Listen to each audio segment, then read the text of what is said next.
Illiteracy is a concept that can refer to the lack of knowledge about a culture. Culture can mean many different things such as ethnicity, language, a belief, where someone lives, or a way of living. However, people don't always have a good grasp on what their culture is. Therefore, they are illiterate to some extent. In the United States, people are illiterate if they don't know how to read, or if they have never studied a certain subject. But it doesn't cross many Americans' minds that many people are illiterate in their religious knowledge. This is a general knowledge of all religions. According to Stephen Prothero, U.S. high school students know almost nothing about religious history, the contemporary effect of religious beliefs, their practices, the people that practice their religion, and the places where they practice.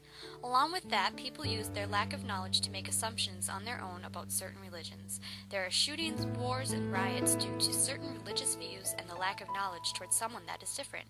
However, an increased knowledge about all religions in the United States could help. Even though the United States cannot promote one religion over another, that doesn't mean that learning about these religions needs to be completely taken out of the educational system. Knowledge is power, and only power can make a change. It is up to adults, educators, government officials, and all U.S. citizens to help everyone acquire knowledge of religions, so there is an acceptance among everyone. If people can learn to use that knowledge in the right way, we will definitely create a different and maybe a better United States to come. While doing research, information was found on the United Kingdom vision of worship in the schools and the incorporating of prayer in school. According to Section 70 of the School Standards and Framework Act 1998, each pupil in attendance at a community, foundation, or voluntary school shall on each school day take part in the act of collective worship. Collective worship is about coming together and sharing a common worship. In the United Kingdom, this is a way they run the schools. Also, in Section 71 of the School Standards and Framework Act 1998, it states that if the parent of a pupil at a community, foundation, or voluntary school requests that he may be wholly or partly excused, A. from receiving religious education given in the school in accordance with the school's basic curriculum, B. from attendance at religious worship in the school, or C. both from receiving such education and from such attendance. That request will then remain in effect until the request is withdrawn. This is one way to run the public school system without taking religion away. People can choose to not participate, but that doesn't take the participating away from those that do want to worship. As for this being a solution to the religious illiteracy in the United States, there is more that needs to be done. Also, with the way the United States society is, that type of collective worship will most likely not work out in this country until there is a change in society's views of religion. Think of these two words, United States.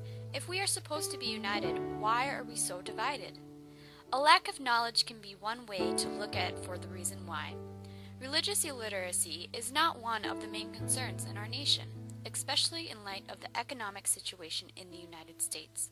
Then again, maybe a change in knowledge about religion can shed more light on the prospects of a good outcome for this economy. Many people are giving up because they feel as though there is nothing left.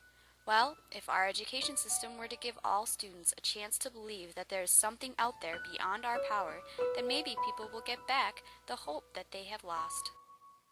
Religion is more than just a way someone lives their life. It is something to believe in. According to Jurinsky, people are arguing that students are being taught relative terms versus strong, firm moral values. These values come from religious text in our society. If the United States continues to only teach relative values, then students will not learn to grow. All children learn in school to not hurt one another, but children do not learn what hurt really means.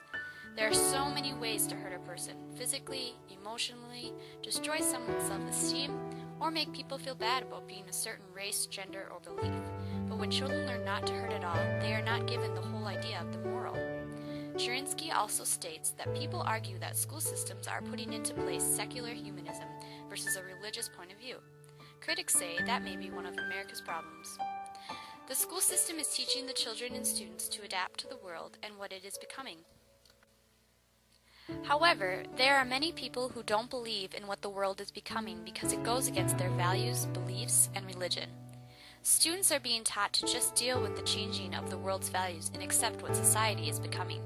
As a future educator, I believe tough and controversial topics need to be discussed throughout all education, not just in college.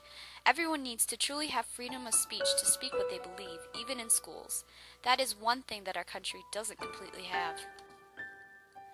When the government bans religious activities such as Bible reading from the schools in an effort to comply with the Establishment Clause, it certainly limits the rights of the individuals who wish to read the Bible in school. Everyone deserves and is supposed to have the freedom of speech and expression. If a student wants to bring a Bible into a classroom for sustained silent reading time, would that be considered a problem? Would a student be protected from criticism from other students, or is that unconstitutional? A public school is a place that is free and is paid for by the government. Then should the students and faculty be allowed certain rights and not be made to feel ashamed for their actions and beliefs? Jurinsky also states, although some parents object to any religious observances in the classroom, others feel that excluding religious activities and observances creates a godless atmosphere that has contributed to the moral decline of the citizenry. All religion is based on a set of morals that a person belonging to that faith believes and follows. Morals are the idea behind knowing what is right or wrong. Anyone who watches the news, reads the newspaper, or even steps outside can see that the United States morals are not in a great place. No one has the same values or morals as everyone else. According to the Washington Post, more than 1 in every 100 adults in the United States is in prison. This is an all-time high. The government spends a lot of money to keep prison mates locked up, but if the rate keeps rising, we will run out of room. Instead of spending more money on building prisons, we should be looking at the root of the problem, the morals of society. People need to be taught the concept of right and wrong. No matter what a person believes or doesn't believe, people need to know right from wrong. The laws in the United States are very closely based on laws written in Bibles and important historical books for all religions. For example, thou shalt not kill. That is an easy one, but yet many people are murdered every day. Thou shalt not steal is another one, and although it may seem like a no-brainer to some, others just don't have any idea that stealing is wrong. Again, education on different religions and morals in schools can help this problem immensely, but is the United States willing to take a chance? The United States was founded in 1776 when George Washington was sworn in as the first president. He did put his hand on a Bible and swore to uphold a godless constitution. The United States has been secular and religious at the same time since. However, secular is becoming more prevalent than religious. Religion is viewed sometimes as something bad or a way of showing hatred toward those who are not religious. Religion is somewhat misunderstood and therefore just gets left out of education and information. Some people are still very knowledgeable about religion, while others are not. After President George W. Bush referred to the Good Samaritan story in his inaugural address in 2001, Dick Meyer of the CBS News confessed that the portion of the speech left him stumped. There were a few phrases in the speech I just didn't get, he said. One was, when we see that wounded traveler on the road to Jericho, we will not pass to the other side. That is one important issue. If a news anchor cannot have the knowledge to portray a story such as the Good Samaritan to society, then some people will never know. It isn't about the religious aspect. Again, it is about the moral aspect. It is having knowledge about what is written in the Bible as a historical text and not as a way to live for everyone. The Good Samaritan story is about not looking the other way when there is clearly someone that needs help. President Bush was saying that the United States is here to help, and we will not be looking the other way when another country is in need. The story is religious, yes, but is it forcing a certain religion on someone? No. The story is portraying morals and respect for people. That is only one of the many things the Bible can teach to those who read it in regard to morals. Educators widely agree, that document read, the study about religion, where appropriate, is an important part of a complete education. Part of that study includes learning about the Bible, which contributes to our understanding of literature, history, law, art, and contemporary society. Whether people want to believe it or not, religion is a cornerstone of society. As the law portrays, right and wrong from religion is brought into society. However, famous art paintings are also based on periods in the Bible. Michelangelo's Sistine Chapel is one of the most famous. Also, Leonardo da Vinci's The Last Supper.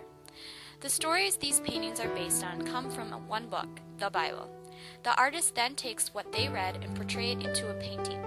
There are many depictions of the Last Supper, the birth of Jesus, and the crucifixion of Jesus Christ. That is because, whether people believe it or not,